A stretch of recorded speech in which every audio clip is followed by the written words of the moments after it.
The new vlog. તો અત્યારે વાગી ગયા છે 9:30 અને આપણે બધા કામકાજ કરીને ફ્રી થઈ ગયા છે.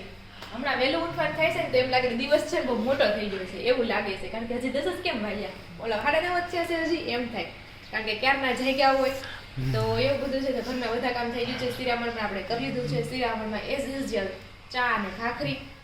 અને આજે છે રવિવાર, તો રવિવારે આ તો બહુ ખાસ કાંઈ છે નહીં, પણ અમારે જવાનું છે એક જગ્યાએ જમવા માટે અમારી માસીને ત્યાં, કારણ કે અમારા ભાભી છે ને આજે એની પંચમાસી બાંધે ને ઈવડી છે, તો અમારે ત્યાં જવાનું છે અને જમવાનું પણ ત્યાં જ છે. તો જો ત્યાં જાવ ને શક્ય હશે તો તમને વિડીયો જરૂરથી બતાવશું. અને હા, પંચમાસી કેવી રીતે બનાવવાની એની વિડીયો તમારે જોવો હોય ને મારી ચેનલમાં મેં આપેલો છે, તમે છે ને જોઈ લેજો ને લિંક હું ડિસ્ક્રિપ્શનમાં નાખી દઈશ કે પંચમાસી તમે કેવી રીતના ઘરે બનાવી શકો. કારણ કે મેં છે ને સોનલ વખતે બનાવી હતી પંચમાસી એમ. અને પંચમાસી છે તો આજે છે ને હવે જો મહા મહિનાની શરૂઆત થઈ ગઈ છે, તો આજે છે મહા સુદ ચોથ અને પાંચમ છે, અને આજે છે વસંત પંચમી.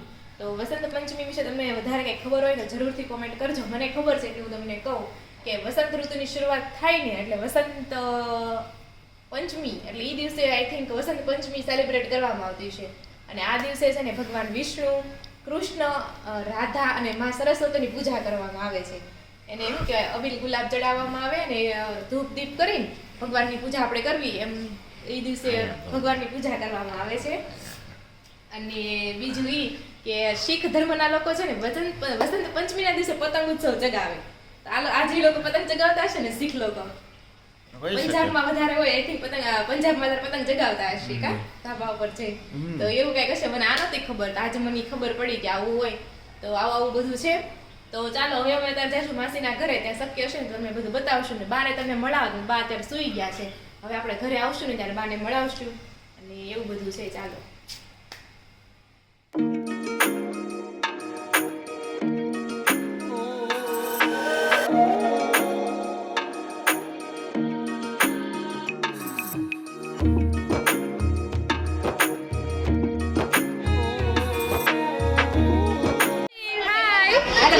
કોણ રમાડે છે ઋષિ? કોણ રમાડે છે?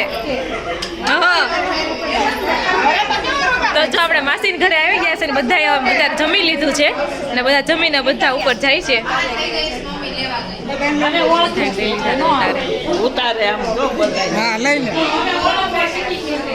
અને અહીંયા છે મસ્ત પંચમાસીનું ડેકોરેશન કરેલું છે.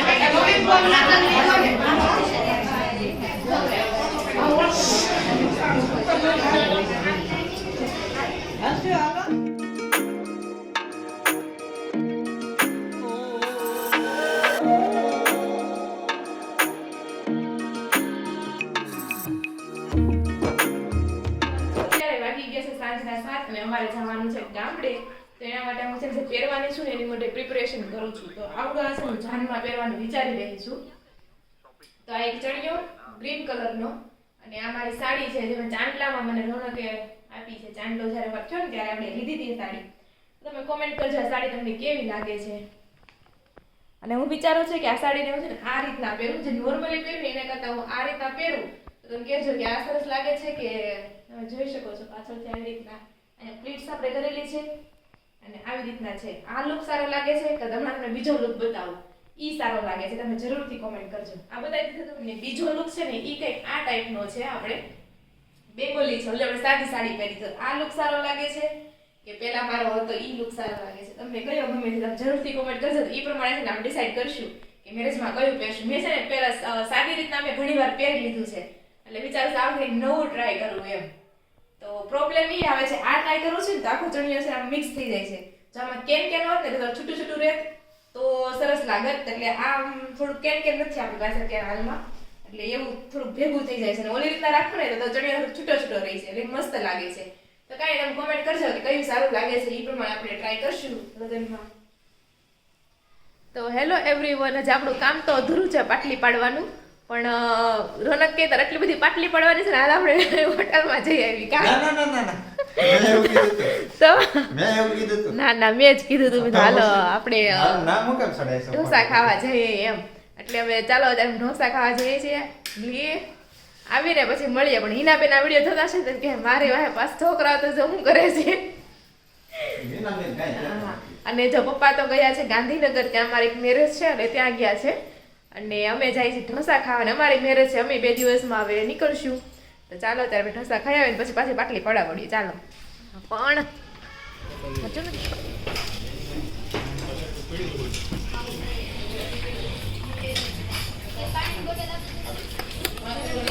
તો હેલો એવરીવન. તો કાલ સાંજે આપણે છે ને વિડીયો એન્ડ કરવાનું એકદમ ભૂલાઈ ગયું, કારણ કે અમે ઢોસા ખાઈને આવ્યા, પછી અમે સોડા પીધી અને પછી એટલું પછી પાટલી એવું પાડ્યું, બધું ઠેલા પેક કરવાના છે, અમારે ગામડે જવાનું છે, તો એકદમ એવા મશગુલ થઈ ગયા અને પછી કાંઈ વિડીયો લેવાનો ટાઈમ રહ્યો ને એમ સાંજ પડી ગઈ. તો એવું બધું છે. તો જો અત્યારે છે ને વાગ્યા છે 8:30 અને આપણે ઘરનું કામ હજી થતું આવે છે. તો મેં વિચાર્યું કે ચાલો વિડીયો એડિટ કરીને પેલા વિડીયો અપલોડ કરી દો એટલે ટાઈમે તો આવી જાય. તો મેં તો ચાલો વિડીયો એન્ડ પણ કરી દેવીએ. અને હા, કાલે છે ને મેં એક પાર્સલ મગાવ્યું હતું, એ આવી ગયું છે, તો તમને હું બતાવું. તો જો આવું કંઈક છે આ પાર્સલ. આને છે ને નિરાતે આપણે રિવ્યૂ કરશું, પણ તમે છે ને કોમેન્ટ કરજો કે આ શું હોઈ શકે એમ. જો તમને ખબર હોય ને તો આપણે હમણાં ફ્રી થઈશું ને ત્યારે આપણે જરૂરથી ટ્રાય કરશું કે કેવી રીતના વર્ક કરે છે અને શું છે. તો એ જોવા માટે તમે છે ને કાલનો વિડીયો બિલકુલ પણ ભૂલતા નહીં. એટલે આ વસ્તુ છે ને કાલના વિડીયોમાં આવી જશે ને એવું બધું છે. તો આ સાથે જ આપણે આજનો વિડીયો છે ને અહીંયા એન્ડ કરીએ છીએ. તમને વિડીયો ગમ્યો હોય તો લાઇક, શેર અને સબસ્ક્રાઈબ કરવાનું બિલકુલ પણ ભૂલતા નહીં.